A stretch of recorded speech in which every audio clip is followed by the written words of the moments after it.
बोलिए प्रेम से श्री सद्गुरु महाराज की जय। श्री सद्गुरु महाराज की जय। महर्षि संत सेवी ज्ञान गंगा से शीर्षक शिवोपासना। शिव का स्वरूप। भगवान शिव श्री राम और श्री कृष्ण की तरह निराकार ब्रह्म के साकार रूप है। ऐसा सदग्रंथों के अध्ययन से पता चलता है तथा जो चिंत्य अचिंत्य वक्त अव्यक्त अनंत स्वरूप कल्याण में है।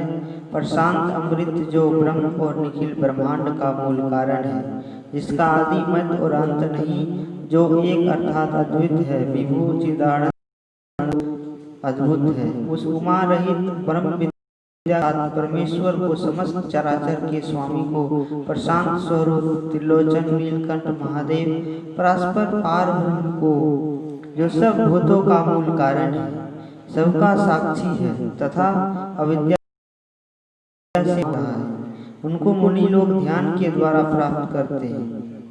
आत्म सच्चिदानंद स्वरूप परमात्मा विग्रह परम ज्योति नित्य निर्लेप सर्वव्यापी और मन से भी ग्रहण करने योग्य नहीं है।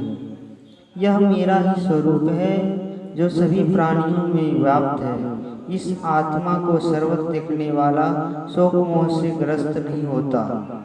समदमादि साधना संपन्न पुरुष जब मुझ परमेश्वर को आत्म रूप से देखता है, तब स्व प्रकाश अद्वित शुद्ध ब्रह्म को प्राप्त होता है। भगवान शिव की उपासना लोग अनेक तरह से करते हैं। मुख्य रूप से प्रतिमा पूजन, लिंग पूजन, नाम जप, रूप ध्यान आदि प्रचलित है। ये सभी स्थूल सगुण साकार उपासना है, जो साधना की आरंभ में आवश्यक है। इसकी उपासना को देखते हुए इन्हें भक्ति का अनिवार्य अंग माना गया है। लेकिन यदि इससे आगे बढ़कर जाए तो परमात्म स्वरूप का साक्षात्कार परम कल्याण संभव नहीं है। अब हम देखना चाहेंगे कि भक्ति या साधना के विभिन्न पहलुओं पर भगवान शिव स्वयं क्या कहते हैं। सत्संग। किसी समय भगवान शंकर ने पार्वती से कहा था, गिरिजा संत समागम समन कछुलाभ कछुआन, बिनु हरि कृपा न होई सो गावहि वेद पुराण। जिज्ञासा हो सकती है कि भगवान शंकर ने जो पार्वती से कहा कि संत समागम के समान दूसरा लाभ नहीं है, तो वह लाभ क्या है। गोस्वामी तुलसीदास जी महाराज इनका समाधान इस बात ही करते हैं। जब द्रवहि दीन दयाल, राघव साधु संगति पाइये, जेहि दर्श परस समागमादि, पाप राशि नशाइये। जब परम प्रभु की अनुकंपा होती है तो संतों का समागम मिलता है, पाप राशि का विनाश होता है। इस छंद के द्वारा गोस्वामी तुलसीदास जी संतों का दर्शन स्पर्शन समागम के बाद कुछ करने का आदेश देते हैं। वह कुछ क्या करना है? भगवत भजन करना है। यदि पूछा जाए कि भागवत भजन से क्या होता है, तो गोस्वामी जी उत्तर देते हैं, जब नाम प्रगट भया भयो पाप का नाश, जैसे चिंगी आग की पड़ी पुरानी घास। जिस तरह पुरानी घास पर आग की चिंगी पड़ते ही वह भस्मीभूत हो जाती है, उसी तरह संतों के समागम और उनकी बताई हुई विधि से भगवत भजन किए जाए तो पाप समूह का नाश हो जाता है। यह संत समागम का फल है। ज्ञान और योग। एक बार ब्रह्मा जी भगवान शंकर से भेंट करने के लिए गए। परस्पर आगत स्वागत और वार्तालाप के पश्चात भगवान शंकर ने उनके आगमन का कारण पूछा। प्रजापति ने कहा, हे उमापति, संसार के सभी प्राणी दैविक और भौतिक इन त्रितापों से संतृप्त हो रहे हैं। इन त्रिशूल को निर्मूल करने का यदि आपके पास कोई निर्भुल उपाय हो तो बतलाइए। भगवान शिव ने कहा कि हे ब्रह्मा, इनके लिए कोई ज्ञान का स्थान देते हैं, कोई योग का संयोग बतलाते हैं, किंतु मेरे विचार से योगहीनम कथम ज्ञानम मोक्षदम भवति योगोऽपि ज्ञानहीनस्तु समो मोक्ष कर्माणि तस्मात् ज्ञानम योगम च मुमुक्ष दृढ़ अभ्यास। मोक्ष के पाने के लिए यानी भगवत दो प्राण पाने के लिए कोई ज्ञान और कोई योग की बात करते हैं। केवल योग और केवल ज्ञान मोक्ष कर्म में समर्थ नहीं है। मुमुक्षु को चाहिए कि वह ज्ञान और योग दोनों का अवलंबन ले। भगवान बुद्ध ने भी इसी आश्रय की बात धम्म पद में कही है। ज्ञान प्रज्ञा विहीन पुरुष को ध्यान नहीं होता, ध्यान नहीं करने वाले को ज्ञान नहीं हो सकता है। जिसमें ध्यान और ज्ञान दोनों है वही निर्वाण के समीप है।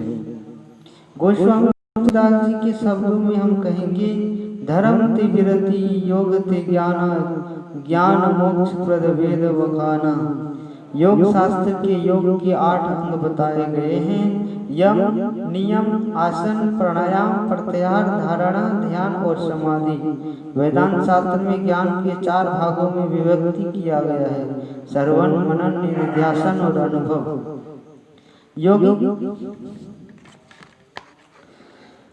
योगिक साधना में योग को यदि प्राणायाम तक और ज्ञान को श्रवण, अध्ययन, मनन और वाचन तक ही सीमित रखा जाए तो इस विचार से गोस्वामी तुलसीदास जी सहमत नहीं।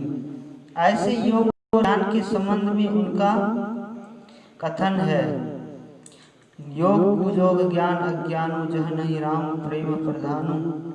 वह योग है और वह ज्ञान अज्ञान है जिसमें राम भक्ति की प्रधानता न हो। गोस्वामी तुलसीदास जी दृष्टि में ज्ञान, योग और भक्ति तीनों का समन्वय होना चाहिए।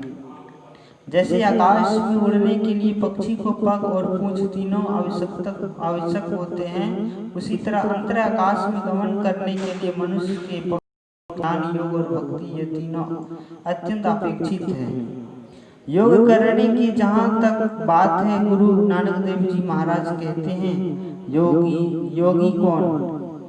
योग न खिंता जोग न डंडे, जोगन भस्म चढ़िए, जोगन मुंदी मूड़ी मुड़िए, जोगन सिंगी भइए, अंजन मोहि निरंजन रहिए, जोग जुगति पइए, गली जोग न होई, एक दृष्टि कर संसरि जाने, जोगी कहिए सोई। कहते हैं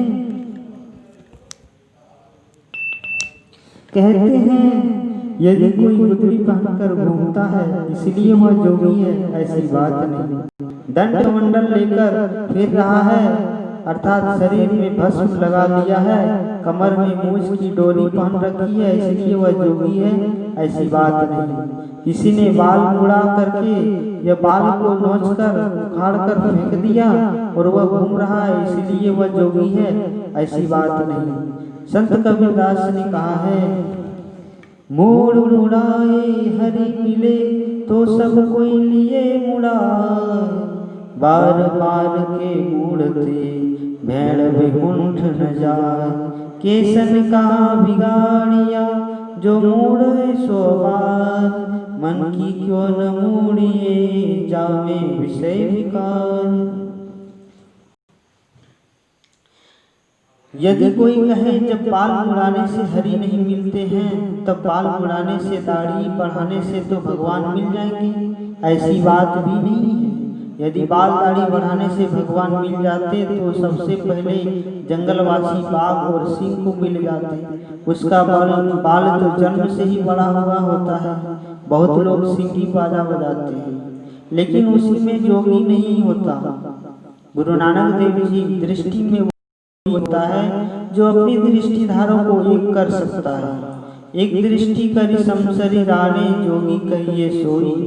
बाइबल में लिखा है शरीर का दीपक आँख है। यदि तेरी आँख एक हो तो सारा शरीर उजियाला होगा। यदि तेरी आँख बुरी हो तो तुम्हारे अंदर अंधकार का कितना बड़ा साम्राज्य है।